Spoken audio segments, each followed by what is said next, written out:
চাঁদপুর বড় স্টেশন স্থায়ীভাবে যাকে বড় স্টেশন বলা হয়, এটি বাংলাদেশের চট্টগ্রাম বিভাগের চাঁদপুর জেলার একটি ঐতিহাসিক ও গুরুত্বপূর্ণ স্থান।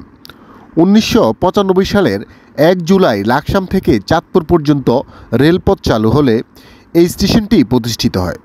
এটি লাকসাম চাঁদপুর রেলপথের শেষ স্টেশন হিসেবে গুরুত্বপূর্ণ ভূমিকা পালন করে আসছে। ১৯৭১ সালের মুক্তিযুদ্ধের সময় বড় স্টেশন ছিল পাকিস্তানি সেনাবাহিনীর প্রধান ক্যাম্প ও নির্যাতন কেন্দ্র। এখানে ৭ থেকে ৮টি আলাদা নির্যাতন কক্ষ ছিল, যেখানে মুক্তিযোদ্ধা ও স্বাধীনতাকামী বাঙালিদের ধরে এনে নির্যাতন করা হতো। অনেক জীবন্ত অবস্থায় মেঘনা নদীতে ফেলে দেওয়া হতো অনেককেই। এই স্থানটি স্বাধীনতা সংগ্রামের এক রক্তাক্ত স্মৃতিচিহ্ন হিসেবে চিহ্নিত। বর্তমানে বড় স্টেশন মূল হেড স্থায়ীভাবে ঠোডা নামে পরিচিত, সেটা আমিও আগে জানতাম না, তবে গুগলে একটু ঘাটাঘাটি পরে দেখতে পেলাম। চাঁদপুরের প্রধান পর্যটন কেন্দ্র হিসেবে পরিচিত এই বড় স্টেশনটি। এখানে পদ্মা, মেঘনা ও ডাকাতিয়া নদীর মিলনস্থল দর্শনার্থীদের আকর্ষণ করে। পহেলা বৈশাখ, ঈদ উল ফিতর, ঈদুল আজহা, ২১শে ফেব্রুয়ারি, ১৬ ডিসেম্বর ও ২৬শে মার্চ সহ বিভিন্ন উৎসবে এখানে দর্শনার্থীদের ভিড় লক্ষ্য করা যায়। চাঁদপুর পৌরসভা ও জেলা প্রশাসনের উদ্যোগে এখানে বসার জন্য ফাঁকা আসন নির্মাণ করা হয়েছে অনেকগুলোই, যা দর্শনার্থীদের সুবিধার্থে দর্শনার্থীরা ব্যবহার করে থাকে। তবে একটা কথা না বললে নয়, চাঁদপুর বড় স্টেশন শুধু একটি রেল স্টেশন নয়, এটি বাংলাদেশের ইতিহাস, সংস্কৃতি ও মুক্তিযুদ্ধকে এক অমূল্য অংশ।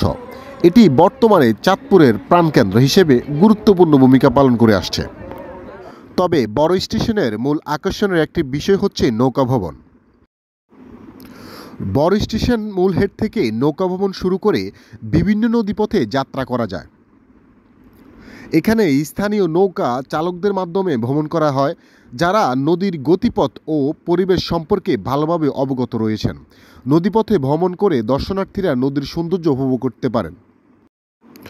চাঁদপুর বড় স্টেশন মূল হেডের নৌকা ভ্রমণ অনন্য অভিজ্ঞতা প্রদান করে, যা বাংলাদেশের নদীমাতৃক সংস্কৃতির সাথে পরিচিত হতে সাহায্য করে।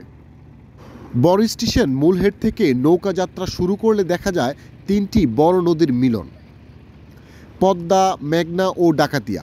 এই মিলনস্থলের পানি কখনো শান্ত, কখনো প্রবল স্রোতে ভরপুর, যা এক অনন্য প্রাকৃতিক দৃশ্য তৈরি করে। সূর্যোদয় বা সূর্যাস্তের সময় এই জায়গার রূপ আরও মনোমুগ্ধকর হয়ে ওঠে।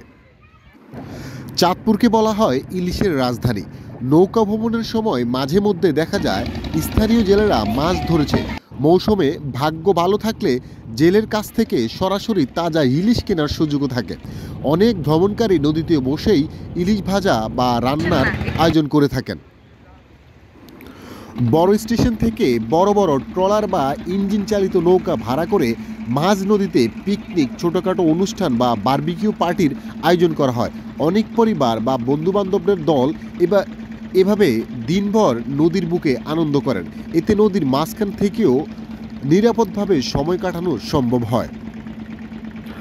আপনিও চাইলে ঘুরতে আসতে পারেন এই চাঁদপুর বড় স্টেশনে এবং খেতে পারেন চাঁদপুরের তাজা ইলিশ। নদীর পাশে রয়েছে বিভিন্ন হোটেল এবং রেস্টুরেন্ট, যেখানে একদম তাজা ইলিশ আপনি পেয়ে যাবেন এবং চাইলে এখানেই আপনি রান্না করে খেতে পারেন। ভিডিওটি এইখানেই শেষ করলাম। অবশ্যই ভালো লাগলে লাইক, কমেন্ট, শেয়ার করে পাশে থাকবেন। ধন্যবাদ সবাইকে।